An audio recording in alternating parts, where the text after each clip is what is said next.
Hello again. So in this video, we'll be discussing two types of new literacy. So these are media and digital literacy. Let's start with media literacy. So what is a media literacy? So this is the ability to access, analyze, evaluate, and create media across a variety of contexts. So if you are a media literate, then you have the ability to critically assess the accuracy and validity of information coming from the mass media before distributing or before informing others about that information. So there are three types of media. So these are the print, broadcast, and digital media. So when we say print media, they are traditionally mechanical. So media consisting of paper and ink. So they are tangible, no? So common examples are newspapers, we have books, magazines, comics, and brochures. The second type of media is broadcast media. So this is the media that reach target audiences using airwaves as the transmission medium. So we have the television, the radio, mobile phone, movies or films. And the third type of media is the digital or the new media. Now we are into it, no? So they are distributed on digital platforms. So of course, the internet, computer, and your social media. So there are different roles of media literacy.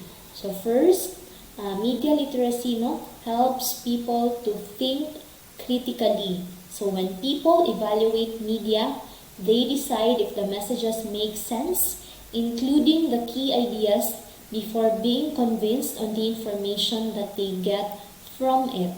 So we must assess, we must decide if this information is true, this is legit, or this is just a scam. Second, become a smart consumer of products and information. So again, smart consumer. So media literacy helps individuals learn how to determine whether something is credible, especially the advertising, before they can be persuaded with the products on sale. But most of us so we buy products because they are being endorsed by our favorite actress, by our favorite actors, diba? Without knowing if this is really good for me. But so third is recognize point of view.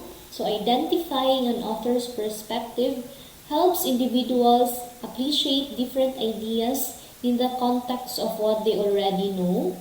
And fourth, create media responsibly. So recognizing one's ideas and appropriately expressing one's thoughts lead to effective communication.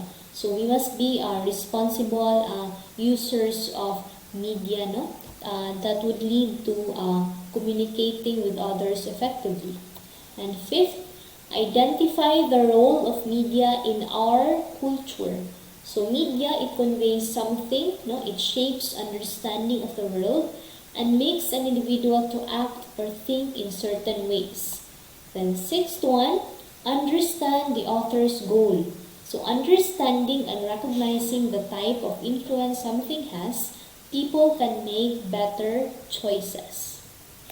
So how are we going to utilize media across the disciplines? So you have different specializations, You have different majors. So I'll be showing here examples of products or assessment that you can give to your students, incorporating the use of media. So say for example, if you are an English major, so let's say your lesson or your topic is how to write a letter. So in what form or what media form man imong gamiton? So let's say online or through interactive media. So what tool are you going to use? So through email or chat, because again, your lesson is to write a letter. So your purpose, what is your purpose? So to communicate with others. So what is the process, no? What is the way? So you will instruct your class to compose a letter and send it to a friend through online, because your form is through online. And then performance, that is letter making, and what is the product. So they are going to submit a compilation of letters in the e-portfolio through Gmail, chatroom, or Hangout. So another specialization, no? We have here, let's just say, TLE, so Technology and Livelihood Education. So your topic is all about product marketing and advertising. So what form ang imong gamiton? So you have here audio-visual media. So muna siya imong product, no? And then the tool is through YouTube. So your purpose is to convince audience to buy the product. Again, because your topic is all about advertising, no? And then what is your process? So make a commercial segment of a product or project made in class. So how are they going to do it, no? So video on own made commercial advertisement of the product and upload it to YouTube. So they are going to innovate something, mga TLE majors, and they're going to make an advertisement of that product. So what is your product? So commercial advertisement of product uploaded to YouTube to obtain number of views. So these are some of the examples, so you can check if what is your area of specialization, and then you can get an idea, no, of what type of assessment are you going to give. So next, let's proceed to digital literacy. So we are all tech-savvy, no? Especially now that we are into online learning. So what is digital literacy? So when we say you are a digital literate person, so you use the platform effectively, so for purposes of communication, expression, collaboration, and advocacy.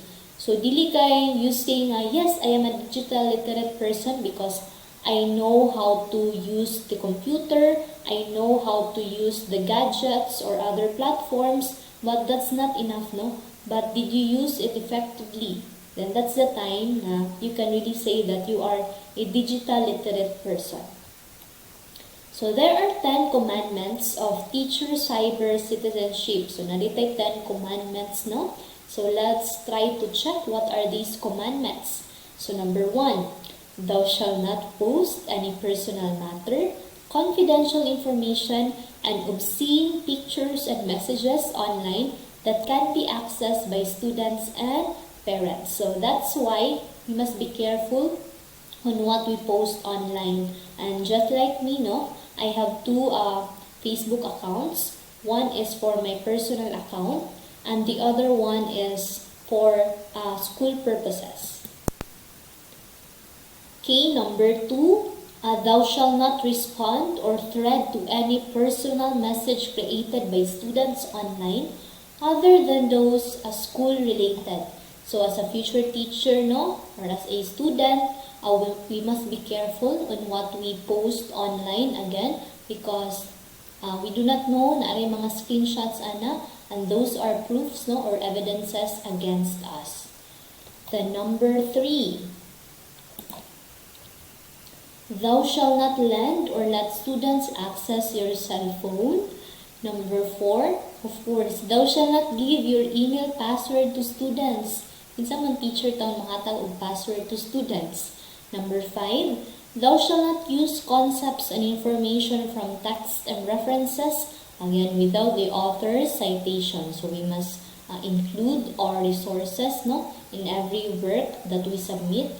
Thou shalt not post to any social media account for whatever purposes the pictures of students without their or their parents' consent. So if you are an elementary teacher or baka na belong sa lower grade levels, no? So we must ask permission from the parents if we can post their pictures from our class activities. Number 7, thou shalt not express sentiments, disappointments, and disagreements against superiors, colleagues, students and their parents using their social media accounts. So, just like what I told you, if you can still remember when you were still first year, no? So, first year level ninyo, do not run sa Facebook or other social media. If you have problems with your classmates, with your teachers, then talk to your teachers or classmates privately. Number 8, thou shalt not use data from internal sources in any documents like lesson plans, researches, and requirements without the consent of the author. Or you can just simply cite the resources or the references. Number 9, thou shalt not give any personal data or others information to anyone unless for specific purposes and given the consent. So if you're not able to get the consent from that superior, from that co-teacher of yours, then do not give their personal data, especially if a parent asks for a number sa imong co-teacher. Then you must ask permission first to your co-teacher before handing that number to the parent.